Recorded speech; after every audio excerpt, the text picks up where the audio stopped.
Hello everyone! Welcome to today's video. We're diving into a super important concept for understanding any text you read.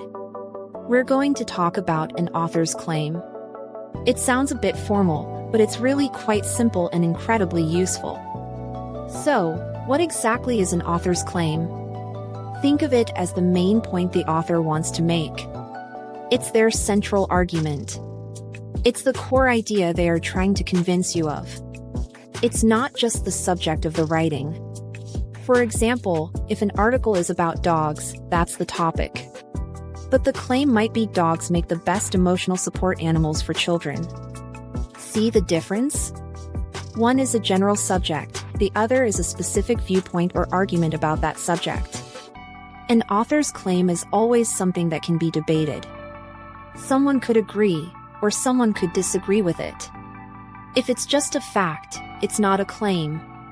It needs to be an idea that the author will then try to support with evidence, reasons, and examples throughout their writing. It's very much like a thesis statement you might have learned about in school.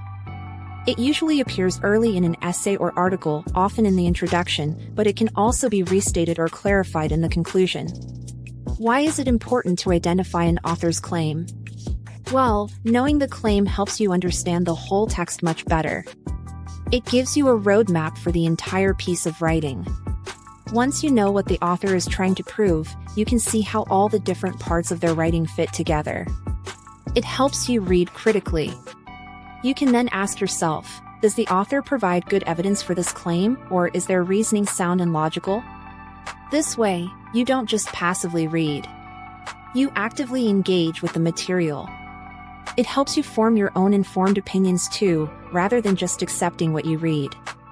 How do you find an author's claim? Here are a few tips. First, ask yourself, what is the author trying to convince me of? Or, what is the main message they want me to take away? Look for a clear statement, often in the first few paragraphs. Sometimes authors will even use explicit phrases like "I argue that," or "it is clear that," or "my position is." Try to summarize the entire piece of writing in one concise sentence. That one sentence is often the author's claim.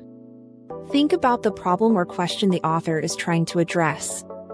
Their answer to that problem or question is usually their claim.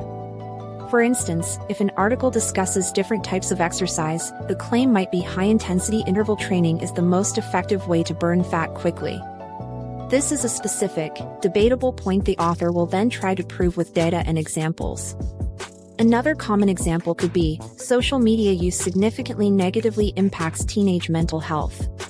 This is a claim because it takes a definite stance and can be supported or refuted with evidence and research. To recap, an author's claim is their main argument, their central message, what they want you to believe or accept. It's always debatable, and they will support it with evidence throughout their writing. Identifying it makes you a stronger, more critical reader. Thank you so much for watching today's video. I hope this explanation helps you better understand and identify authors' claims in everything you read from now on. If you found this helpful, please consider giving this video a thumbs up and subscribing for more content like this. Your support truly helps the channel grow and reach more people. See you next time.